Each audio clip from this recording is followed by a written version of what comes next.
So Rematch is finally here, and thanks to Kepler Interactive and Slow Clap, I've had a little bit of time with the game, so I wanted to give you 3 really helpful tips. So before you get into competitive play, these are things that you should really work on to become a better Rematch player.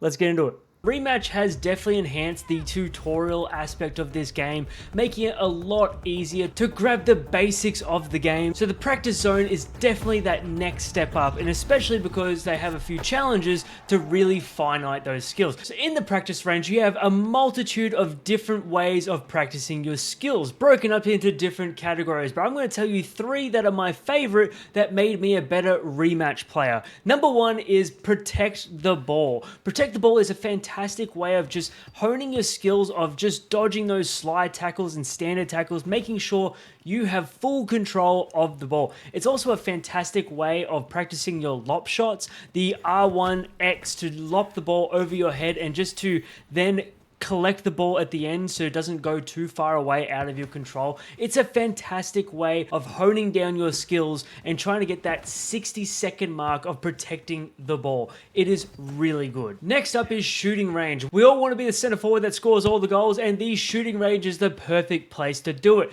Very similar to if you ever played soccer as a kid, you went up to a brick wall, kicked the ball against a brick wall, you just try to get certain locations on the wall. Shooting range is the exact same. Shooting range is also a fantastic way of practicing the leading of shooting the ball. If you never played Rematch before, when you run in a certain direction, let's just say we're running right across the field, if you shoot, the ball will then lead towards the right direction. So you want to aim further to the left. It is a very simple concept, and once you actually get it honed down, you can make some incredible scoring shots. But speaking of scoring shots, there is always one person that has to play the most important member of the team, that is the goalkeeper. So of course there is a practice zone for the goalkeeper that is so simple. Being a goalkeeper is so simple and so easy. You just have to do little practices to figure out if sliding for defense or diving for defense is going to be your most optimal option.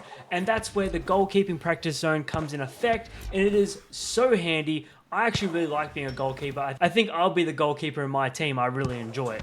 But that is the practice zone. The one thing that is being left behind is the free roam sector. The free roam sector is surprisingly extremely helpful for practicing all of your little movements. 2 of my favorite things to do in free roam is collecting the ball and shooting the ball. So when you collect the ball, the free roam has a fantastic ability for pressing in the R3 button to collect the ball. And when the ball is coming in your direction, what you can do is you can use the X button and directional button to then collect the ball in a certain direction. So for example, you can get the ball collecting towards you, but then tap X to make it go behind you and then run on to collect the ball. It is really useful for getting around certain players. And then we have shooting. Because you have the ability to recall the ball, what you can do is you can practice shooting as someone's passing towards you, kicking the ball far to the right, far to the left, far in front of you, recalling it and going for a shot on goal. So practicing looking at where the ball's coming to you and then directing the shot at the goal. So that way the ball never even has to stop or touch the ground before you can score that next goal. These are some fantastic tips for Rematch. I had my doubts of Rematch, but I tell you what, they have done really well on their practice zones. I do think they need to add a retry function rather than having to go back to the main menu every time. And I do also think that offline bot play should also be a factor. But those are things that I have sent to Slow Clap, so we'll see what happens there. But I appreciate every single one of you for clicking on this video. I hope you become a better Rematch player, because this game is a lot of fun, especially when you're in a close team. Really brings that blue lock feel to the game, I'll tell you right now. But thank you so much. Send this to someone that needs to get better at Rematch, and I appreciate the hell out of you. I love you. I'll see you in the next video. Till then, subscribe for more. See you later.